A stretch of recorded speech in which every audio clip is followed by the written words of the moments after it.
आज की क्लास में हम लोग रेडिएशन फंडामेंटल स्टडी करेंगे।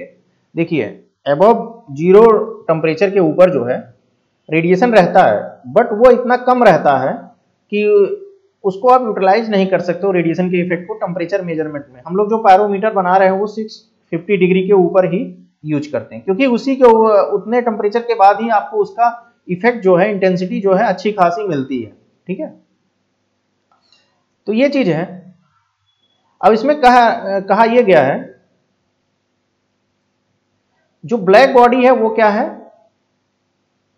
वो एब्जॉर्ब करती है कंप्लीट रेडिएशन को उसके ऊपर जो गिरता है। जो बर्तन हम लोग घरों में यूज करते हैं किचन में, ब्लैक बॉडी क्यों उसकी नीचे के हिस्से पे, जिसपे बर्नर पे जो बैक साइड रखा जाता है, वो ब्लैक बॉडी क्यों है? क्योंकि वो सारी एनर्जी एब्जॉर्ब कर लेता है। फिर इसमें लिखा गया है कि वो इमिट्स भी मैक्सिमम करता है, इमिट्स भी मैक्सिमम करता है। ठीक है, मैक्सिमम एब्जॉर्प्शन, मैक्सिमम इमिट्स। ठीक है, तो ये ब्लैक बॉडी की कहानी है। उसकी जो अपसाइलन होती है, इमिसिविटी होती है, जो ब्लैक बॉडी की 1 होती है, मतलब सबसे ज्यादा ये एब्जॉर्ब करेगा, सबसे ज्यादा इमिट करेगा।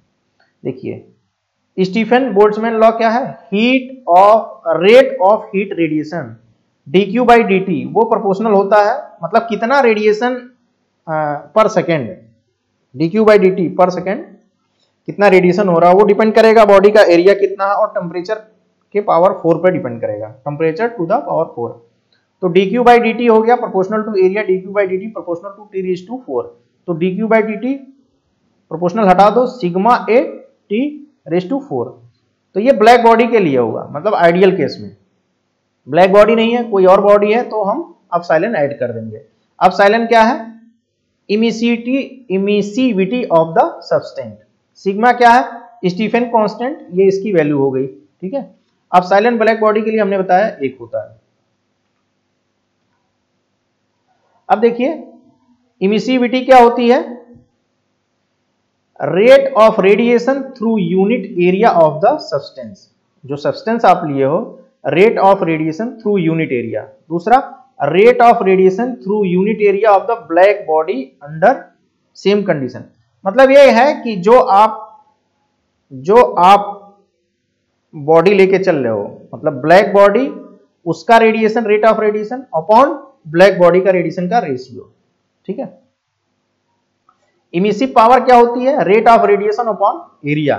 तो dq by dt upon area कर दो, एरिया से डिवाइड कर दो, इसी को एरिया से डिवाइड कर दोगे तो एरिया कट जाएगा। Epsilon sigma t⁴। तो अगर अपसाइलन 1 ले लो तो E इक्वल टू आ जाएगा, इमिसिव पावर आ जाएगा सिग्मा t⁴। तो इसका यूनिट क्या हो गया? Q होता है जूल और T होता है सेकेंड, A होता है एरिया, तो ये हो गया मीटर स्क्वायर। तो ये हो गया आपका joule per second upon meter square. Joule per second को वाट करते हैं, वाट पर मीटर स्क्वायर। इस तरह से इमिसिव पावर हो गया वाट पर मीटर स्क्वायर। अब आ जाइए, इमिसिव पावर आ गया आपका वाट पर मीटर स्क्वायर। अब आ जाइए स्पेक्ट्रल इमिसिव पावर। अब ये हम लोग को पता है, जो रेडिएशन होता है वो कई वेवलेंथ की होती है। ठीक है, एक वेवलेंथ की नहीं होती है। तो उसी वेवलेंथ को, कॉन्सेप्ट को यहां लाया गया है। हमने पावर निकाला वाट पर मीटर या सेंटीमीटर स्क्वायर, इसको वेवलेंथ से डिवाइड कर दो तो आ गया आपका ये spectral emissive power. Particular wavelength की बात हो गई ना। It is the emissive power at a particular wavelength, it is represent by W lambda. तो इसका ये फार्मूला है, W lambda equal to C1 upon lambda to the power 4 bracket में E to the power C2 upon lambda t minus 1। तो इसको कहते हैं W lambda को hemispherical spectral radiant intensity. Hemispherical spectral radiant intensity, ये सब एक कांस्टेंट है। वेवलेंथ है, टेम्परेचर हो गया T, lambda wavelength, T temperature. The quantity W lambda is the amount of radiation emitted from a flat surface. ये amount of radiation emitted from a flat surface into a hemisphere per unit wavelength. ठीक है, तो ये W lambda का definition हो गया। amount of radiation emitted from a flat surface into a hemisphere per unit wavelength at a wavelength lambda। तो ये हो गया आपका स्पेक्ट्रल इमिसिव पावर की बात। इसकी यूनिट हो गई watt per centimetre square into micrometre. Level मतलब वही जो आपका ये पहले आया था ये वाला वाट पर मीटर स्क्वायर, इसी को लैम्डा से और डिवाइड कर दो माइक्रोमीटर से।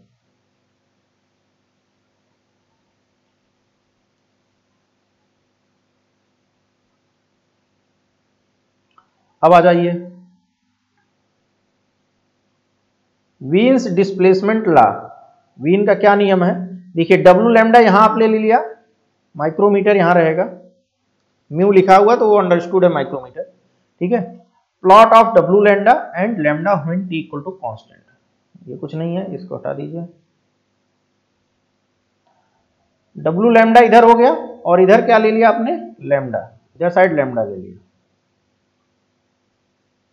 अब देखिए लैम्डा जब 10 था, लैम्डा 8 था, लैम्डा 4 है, 2 है, तो जब 10 है तो मैक्सिमम मिल रहा है आपको टेम्परेचर किस पे, 400 डिग्री पे।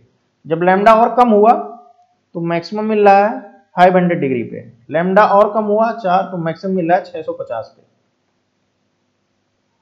तो देखिए इधर से जब इधर चल रहे हो या इधर से इधर ही चलो, किसी भी डायरेक्शन में चलो, तो टेम्परेचर देखिए इधर से इधर चल रहे हैं तो 650 पीक 550, तो एक टीज टेम्परेचर घट रहा है तो लैम्डा बढ़ रहा है। इधर देखिए लैम्डा बढ़ रहा है तो मैक्सिमम जो टेम्परेचर जिसपे हमें मैक्सिमम पीक मिला वो घट जा रहा है। तो इस तरह से लैम्डा पीक मतलब जिसपे हमें ये वाली पीक मिल रही है, ठीक है, लैम्डा पीक हो गया, into temperature equal to constant, ये वीन ने बताया। ये ग्राफ आता है, वीन ने ये ग्राफ बताया कि इस तरह से ग्राफ आता है, टेम्परेचर डब्लू लैम्डा और लैम्डा के बीच टेम्परेचर कांस्टेंट है, ये इस कांस्टेंट पे, इस कांस्टेंट पे, इस कांस्टेंट पे, लैम्डा बढ़ाओगे तो मैं जिसपे आपका मैक्सिमम मिल रहा है वो टेम्परेचर आपका घटना शुरू हो जाएगा।